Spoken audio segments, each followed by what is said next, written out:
বাংলাদেশের খেলাধুলাকে সর্বত্র ছড়িয়ে দিতে চাই, তৃণমূল পর্যায়ে ছড়িয়ে দিতে চাই। আমরা প্রথম পর্ব হয়তো শেষ করে নিই, আমরা দ্বিতীয় পর্বের কার্যক্রম ইতিমধ্যে হাতে নিয়েছি এবং সেটারই অনলাইন রেজিস্ট্রেশন আমরা 1 জুলাই থেকে ইনশাআল্লাহ শুরু করছি। তো 1 জুলাই থেকে রেজিস্ট্রেশন শুরু হয়ে আমরা এটাকে আগস্ট মানে প্রায় 2 মাস এটাকে চলমান রাখবো এবং ইনশাআল্লাহ আমরা আশা করছি যে সেপ্টেম্বরের ফার্স্ট উইকে আমাদের মাননীয় প্রধানমন্ত্রীর সাথে পরামর্শ করে তার সময় নিয়ে তার সম্মতি জ্ঞাপন করে ইনশাআল্লাহ আমরা আমাদের দ্বিতীয় আসর যেটি নতুন করে স্পোর্টসে সেটি আমরা শুরু করব। সেটি আমরা প্রথমটি হয়তোবা করেছিলাম সিলেটে, বাট দ্বিতীয়টি হয়তোবা আমরা অন্য কোনো বিভাগীয় শহরে যাব। সেটি আমাদের মাননীয় প্রধানমন্ত্রীর সাথে আলোচনার মাধ্যমে আমরা সেই সিদ্ধান্তটি নিব। আমি যে বিষয়টি একটু আলাদা করে উল্লেখ করতে চাই, আমার এখানে প্রিয় সাংবাদিক ভাইরা রয়েছেন, অনেকে যাদের সাথে দীর্ঘদিন খেলার মাঠে কাজ করার সুযোগ হয়েছে। আমি নতুন করে স্পোর্টসের যে আইডিয়াটি, এটি আমাদের মাননীয় প্রধানমন্ত্রী আমাদের যে 80-র দশকে আমাদের শহীদ রাষ্ট্রপতি জিয়াউর রহমান তখন তিনি যে নতুন করে মাধ্যমে বাংলাদেশের খেলাধুলাকে সর্বত্র ছড়িয়ে দিতে চাই, তৃণমূল পর্যায়ে ছড়িয়ে দিতে চাই। আমি আপনাদের কাছে আশা করব যে নতুন করে স্পোর্টসের জন্য বিশেষ করে আমার যারা প্রিন্ট মিডিয়ার সাংবাদিক ভাইরা আছেন বা ইলেকট্রনিক্স মিডিয়ার যারা সাংবাদিক ভাইরা রয়েছেন, যারা আপনার গুরুত্বপূর্ণ প্রত্যেকটি টিভি চ্যানেল বলেন কিংবা পত্র জাতীয় দৈনিক বলেন, প্রত্যেকটি আপনার দায়িত্বশীল ভূমিকা রাখছেন। তা আমি আপনাদের কাছে আশা করব যে আমাদের যে ফাইনাল রাউন্ড যেটি 18 জুলাই থেকে শুরু হয়ে ইনশাআল্লাহ 27 জুলাইয়ের মধ্যে আমরা শেষ করতে পারবো। তা আপনাদের কাছ থেকে আন্তরিকভাবে আমি সহযোগিতা চাই যে আপনাদের লেখনীর মাধ্যমে আমরা যে সকল ইতিমধ্যে অনেক প্রতিভাবান খেলোয়াড়দের কিন্তু ইতিমধ্যে আপনারা বিভিন্ন পত্র পত্রিকায় ছেপেছেন যে আমাদের এই নতুন করে স্পোর্টসের মাধ্যমে অনেক ভালো ক্রিকেটার আমরা পেয়েছি, প্রতিভাবান অনেক ভালো ফুটবলার পেয়েছি, সেটা নারী এবং পুরুষ, আমাদের কিশোর এবং কিশোরী দুই সেক্টর থেকে আমরা পেয়েছি। অনেক ভালো টেবিল টেনিস প্লেয়ার তারা বের হয়ে আসতেছে, অনেক ভালো দাবারও বের হয়ে আসতেছে,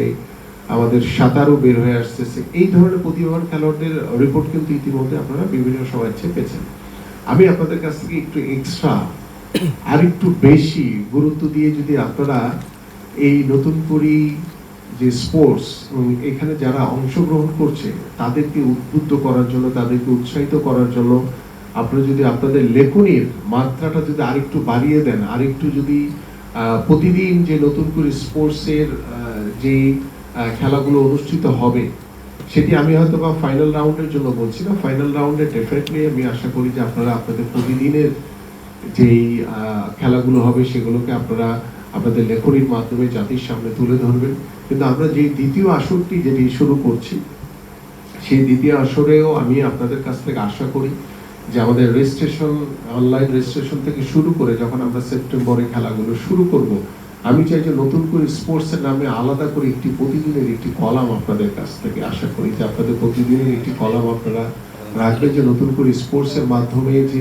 তৃণমূল থেকে উঠে আসা সেই প্রতিভাবান খেলোয়াড়রা তারা যাতে ভবিষ্যতে একজন ভালো খেলোয়াড় হিসেবে নিজেদেরকে প্রতিষ্ঠিত করতে পারে সেই লক্ষ্য নিয়ে আপনারা তাদেরকে উৎসাহিত করবেন। এবং সেই উৎসাহের মাধ্যমে আমি আশা করি, আমরা আশা করি এই দেশবাসী আশা করে যে সেই প্রতিভাবান খেলোয়াড় যাকে আমরা ভবিষ্যতে একজন খেলোয়াড় হিসেবে প্রতিষ্ঠিত করতে চাই সেই লক্ষ্যমাত্রা যাতে সে স্থির করতে পারে, এবং সেই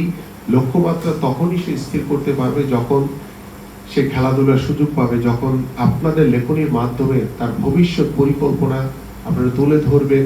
তার পরিবার তখন আশ্বস্ত হবে, তার পরিবার একটি আস্থা এবং বিশ্বাসের জায়গা তৈরি হবে।